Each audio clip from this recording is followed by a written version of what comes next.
یہاں پہ ہے کہ ہم پہنچ جائیں گے اچھا اتنے بڑے کام کو کرنے کے لیے کہاں پہ محنت کرنی ہے، یہ کہ میاں بیوی کے تعلقات صحیح کیسے ہوں گے، تربیت کا اہم ترین عنصر۔ اچھا اب بس چند منٹس آپ کے اور لوں گا، میاں بیوی کے تعلقات کے اوپر ظاہر ہے پھر اشرے چاہیے کہ یہ آدم و حوا کی اولاد کا معاملہ یہ اتنی آسانی سے نبٹنے والا نہیں ہے۔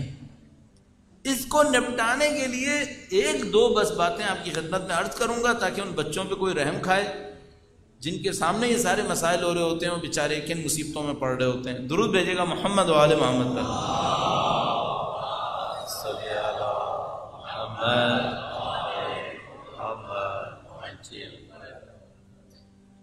ظاہر ہے کہ یہ ایک پیچیدہ معاملہ ہے، وہ یہ کہ اگر میاں بیوی کی نہیں بن پا رہی ہے تو اس کو ہم چند منٹس کے اندر سوچیں کوئی بات کہیں گے کہ بن جائے گی، اتنا آسان نہیں ہوگا۔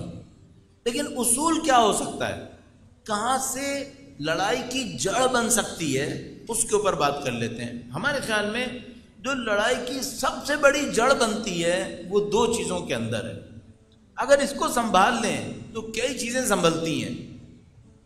پہلی چیز، توقعات کم کر لیں، ایکسپیکٹیشنز کم کر لیں۔ یہ دو انسان ہیں اور یہ دو انسان جب ایک دوسرے کے ساتھ رہتے ہیں تو ان کی کچھ توقعات ہوتی ہیں۔ مثلا شوہر کو اپنی بیوی میں کچھ توقعات ہیں اور بیوی کو شوہر سے کچھ توقعات ہیں جو نفسیاتی ہوتی ہیں کہ بہت طبیعی سی بات ہے کہ وہ اپنا گھر چھوڑ کر آئے اور یہ بھی اپنی زندگی اس کے لیے وقف کرے، تو ان دونوں کو ایک دوسرے سے کچھ توقعات ہوتی ہیں۔ اگر یہ توقعات ایک توازن میں رہیں، بیلنس میں رہیں اور پوری ہوتی رہیں کسی حد تک، تو زندگی جنت ہے، بڑی اچھی زندگی۔ لیکن خدا نہ کرے اگر ایک سائڈ کی توقعات بڑھ جائیں اور یہ پوری نہ کر سکے، اب کیا ہونے والا ہے؟ اب یہ ہے کہ پھر جھگڑا شروع ہونے والا۔ ایک سائڈ نے توقعات بڑھائیں اور دوسری سائڈ ان توقعات کو پوری نہیں کر سکی۔ وہ توقعات کیا تھیں؟ بہت ہی چھوٹے لیول پہ چلے جائیں تو پیسے کی توقعات آ جائیں، دوسرے لیول پہ چلے جائیں تو نفسیاتی کچھ توقعات آ جائیں، وہ کیا کہ میرے اوپر اٹینشنز اتنی نہیں ہے، توجہ اتنی نہیں ہے۔ چھوٹی چھوٹی چیزیں ہو سکتی ہیں اور معذرت کے ساتھ شاید یہاں پہ کہنے کی نہیں ہے، لیکن چونکہ اس کا تربیت میں ایک کردار ہے اور مجھے اس کو کہیں نہ کہیں عرض کرنا ہے، ورنہ تربیت کیسے ہوگی بچوں کی۔ تو مثال کے طور پر کبھی اتنی توقع کہ اس نے کبھی رشتے کا اظہار نہیں کیا، یہ نہیں کہا کہ مجھے پسند کرتا ہے یا نہیں کرتا، یہ بھی مشکل بن جائے گی۔ ہے توقع، ایک پارٹی کے اندر توقع ہے کہ دوسرا منہ سے کہے، اچھا وہ جو دوسرا ہے وہ پتھر کا ہے، اس کو کہنا آتا ہی نہیں ہے، اب وہ لاکھ بتاتا ہے کہ بھائی میں لکڑی کا ہوں، میں یہ نہیں کہہ سکتا ہوں، لیکن اس کی توقع ختم نہیں ہوتی۔ اچھا اب توقع ہے، وہ توقع پوری نہیں ہو رہی تو اس کا مطلب یہ ہے کہ فرسٹریشن بنے گی، الجھن بنے گی، چڑچڑا پن آئے گا۔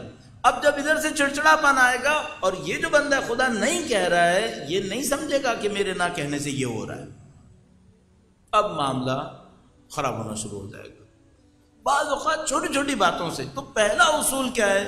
توقعات کو کم کر لیا جائے۔ اچھا توقعات کو کم کیسے کیا جاتا ہے؟ آخر تک جائیں نا، پھر بیچ میں روک دیں گے فائدہ کیا ہوگا؟ توقعات کیسے کم کی جاتی ہیں؟ اپنے آپ کو اس کی پوزیشن میں بٹھاؤ اور پوچھو کہ میں ہوتا تو پورا کر لیتا، ذرا سا پوزیشنز چینج کر لیا، اپنے آپ کو اس کی پوزیشن میں لاؤ اور خود کو اس کی پوزیشن میں، اور اس کے بعد سوچو کہ یہ توقع مجھے پوری کرنی تھی یا نہیں کرنی تھی، اور یہ توقع اس کے لیے اگر اتنی اہم ہے تو مجھے پوری کرنی چاہیے یا نہیں کرنی چاہیے۔ ہر ایک کی اپنی ڈیمانڈ ہوتی ہے، کسی کی کچھ ڈیمانڈ ہے، کسی کی کچھ اور ڈیمانڈ ہے۔ میں یہ نہیں کہہ سکتا کہ میرے نزدیک اس بات کی کوئی اہمیت نہیں ہے، اس کے نزدیک اس بات کی اہمیت ہے، جتنا میرے نزدیک کسی اور کی اہمیت ہے اس کے نزدیک اس کی اہمیت ہے۔ تو ہم اگر اپنی توقعات کو تھوڑا سا نیچے لے آئے، ایک دوسرے کی پوزیشن کو چینج کر کے، تو پھر معاملات کو سنبھالنا نسبتاً آسان ہے۔ پہلی بات، توقعات کو کم کر لیں۔ دوسری بات یہ ہے کہ ہم ایک دوسرے کو دو انسان سمجھیں جو انڈیپینڈنٹ ہیں، آزاد ہیں۔ میں ایک آزاد انسان ہوں اور وہ بھی ایک آزاد انسان ہے۔ جتنی میری خواہش پر عمل ہونا چاہیے اتنا ہی اس کی خواہش پہ بھی عمل ہونا چاہیے۔ یہ مساوات اگر ہم نے نہیں سیکھی اور ایک کے ذہن میں کسی بھی وجہ سے یہ خواب ہے کہ میری زیادہ چلنی چاہیے، بس پھر سمجھ لیں کہ معاملہ خراب ہو گیا۔ اب اگر مرد کی طرف سے خواہش ہے کہ میری زیادہ چلنی چاہیے تو ایک اور جھگڑے کی کیفیت، اور اگر اس طرف سے خواہش ہے کہ میری زیادہ چلنی چاہیے تو پھر تو معاملہ پاکستانی معاشرے میں ایک اور کیفیت ہے، اس کے اپنے مسائل ہیں۔ جو مجھے دو باتیں سمجھ میں آتی ہیں، پہلے تو یہ کہ تحمل ایجاد کیا جائے، ٹالرنس، ایک دوسرے کی جگہ کو سمجھتے ہوئے اور توقعات کو کم کیا جائے، اور دوسری بات یہ کہ ہمیں یہ ریئلائز کرنا پڑے گا کہ یہاں دو مستقل انسان ہیں جن کی اپنی اپنی حیثیت ہے۔ کوئی ایک یہ کوشش نہ کرے کہ سامنے والا بس وہی کرے جو میں چاہوں، یہ نہیں ہو سکتا۔ یہاں پہ اعتدال کرنا ہوگا۔ یہاں پہ آخری اس معاملے میں عرض کروں گا، کچھ نہ کچھ لین دین ضروری ہے۔ لین دین کا مطلب کیا ہے؟ کچھ میں چھوڑوں اور کچھ سامنے والا چھوڑے، اس لین دین کا ہونا ضروری ہے۔ ان چیزوں پہ کمپرومائز ہونا ضروری ہے۔ مثال کے طور پر کچھ چیزوں کو میں چھوڑوں جو میں سوچوں کہ یہ میری زندگی میں اہم ہے، لیکن اس نے بھی ایک اہم چیز چھوڑی ہے، میں بھی چھوڑ دیتا ہوں۔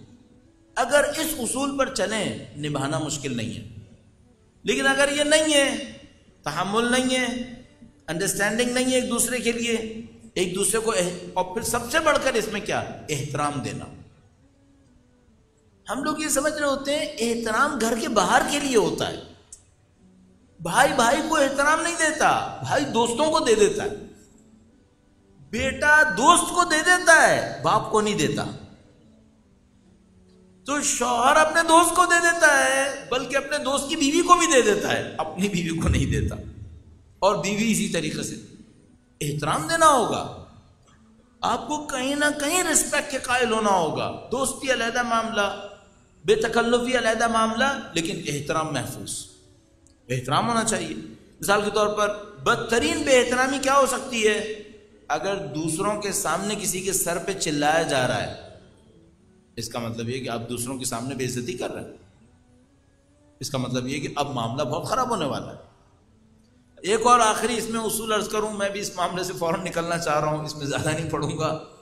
وہ یہ ہے کہ کیا ایک پارٹی کا خاموش رہنا اس بات پہ دلیل ہے کہ تعلقات اچھے ہیں؟ نہیں۔ اگر کوئی ایک خاموش ہے تو کیا اس بات پہ دلیل ہے کہ تعلقات اچھے ہیں؟ ہرگز نہیں۔ کیوں؟ کب تک خاموش رہے؟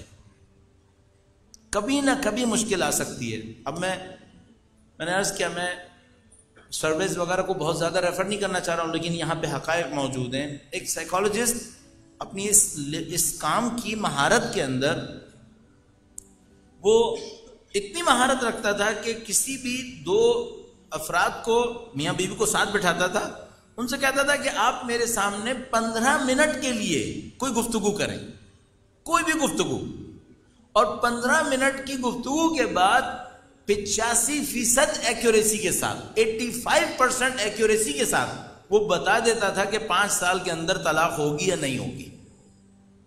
15 منٹ کی گفتگو میں 85% ایکوریسی کے ساتھ 85% ایکوریٹ اس کا آنسر ہوتا تھا، بتا دیتا تھا کہ 5 سال کے اندر طلاق ہوگی یا طلاق نہیں ہوگی۔ اچھا یہ کیسے ہو سکتا ہے؟ بہت سادہ سی بات ہے، 10-15 منٹ کی گفتگو میں قطعاً یہ سمجھ میں آ جائے گا کہ سامنے والا دوسرے کی خاطر کتنا کمپرومائز کر پا رہا ہے، یہ دوسرے کے حق پہ کتنا تجاوز کر سکتا ہے، اس نے دوسرے کی بات کو کتنا گراؤنڈ دینا ہے۔ اور بہت ایک اہم معاملہ جو بہت بڑی مصیبت کا سبب بنتا ہے، ایک پارٹی کے ذہن میں منفیات کتنی ہیں، نیگیٹو فیلنگ ہے یا پازیٹو فیلنگ ہے، جس کو ہم لوگ کہتے ہیں حسن ظن یا سوء ظن۔ تباہی کا جو بہت بڑا ایک ذخیرہ ہے وہ سوء ظن سے نکلے گا، اور گھر کو بچانے کا بہت بڑا ایک ذخیرہ نکلے گا حسن ظن سے، اچھا سوچنا۔ اگر آپ دو پارٹیز ہیں جو ایک دوسرے کے لیے اچھا سوچ سکتے ہیں، اس کا مطلب ہے کہ معاملہ چلے گا۔ اب میں آپ کی خدمت میں تجربے سے ایک بات عرض کرتا چلوں، اگر کبھی میرے سامنے ایسے کیسز آتے ہیں اور آتے رہتے ہیں، البتہ میں اپنی مشغولیت کی وجہ سے بعض اب بہت کم دیکھ پاتا ہوں، پہلے زیادہ دیکھتا تھا. تو جو میں علیحدہ علیحدہ سٹنگ کرتا ہوں اس میں سب سے پہلے یہ جاننے کی کوشش کرتا ہوں کہ یہ جتنا بھی دوسرے کو برا بھلا کہہ رہے ہیں ان کے دل میں محبت باقی ہے یا ختم ہو گئی ہے. اگر احترام اور محبت کا کچھ حصہ باقی ہے اس کا مطلب ہے کہانی چلے گی، اس کو سنبھال سکتا، اس کو سنبھالا جا سکتا ہے. لیکن اگر آپ نے گفتگو کی اور آپ کو پتا چلا کہ اب نفرتوں کے سوا کچھ نہیں ہے، 10% بھی محبت نہیں رہی، اس کا مطلب یہ ہے کہ اب سرنڈر کرنے کا ٹائم آ چکا ہے. تو ہم کوشش یہ کر رہے ہوتے ہیں کہ اس سے پہلے کے دلوں سے محبتیں بالکل ہی وائپ آؤٹ ہو جائیں، ختم ہو جائیں. 10-15% بھی ہو تو وہیں پہ معاملے کو سنبھال لیا جائے. معاملے کو سنبھالا کیسے جائے؟ جو میں نے آپ کی خدمت میں عرض کیا، برے خیالات کو چھوڑ دیں، برے خیالات کو ذہن سے نکال. اگر آپ کے ذہن میں آ رہا ہے نا اس نے یہ کام اس لیے کیا ہوگا، آپ سمجھ جائیں یہ شیطان ہے جو پیچھے سے بول رہا ہے. اور اگر کوئی بندہ آپ سے کہہ رہا ہے تو سمجھ جائیے کہ یہ کچھ گڑبڑ ہو سکتی ہے. مخلص بھی ہو سکتا ہے لیکن گڑبڑ کافی زیادہ ہو سکتی ہے. اگر بیٹھے بیٹھے ذہن میں آ رہا ہے تو پھر تو میں گارنٹی سے کہہ رہا ہوں یہ شیطان ہوگا. اگر آپ بیٹھے بیٹھے آپ کے ذہن میں آ رہا ہے اس نے جو یہ کیا ہوگا اس کا مقصد یہ ہوگا، تو پھر آپ بہت ہوشیار ہو جائیے گا کہ آپ کے اوپر شیطان ٹھیک ٹھاک حملہ کر رہا ہے. ایک نسخہ جو بہت زیادہ استعمال کیا جاتا ہے مختلف مسائل کے اوپر، کیا دونوں پارٹیز ہمیشہ ایک دوسرے کی پسند کے مطابق کریں گے؟ نہیں. دو انڈیپینڈنٹ ہیں، اس کی اپنی پسند ہے، اس کی اپنی پسند ہے، اس کی اپنی ناپسند ہے، اس کی اپنی ناپسند ہے. اچھا اس نے کچھ کیا جو اس کو پسند نہیں ہے، اب یہ کیا کریں؟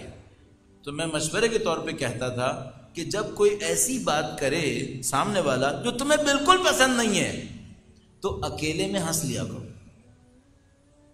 اکیلے میں ہنس لیا کرو. تو اس نے پوچھا کہ کہیں ایسا تو نہیں ہوگا کہ میں اکیلے میں ہنستے ہنستے پاگل ہی ہو جاؤں؟ کیونکہ پاگل لوگ ہوتے ہیں جو معمولاً اکیلے میں ہنسا کرتے ہیں.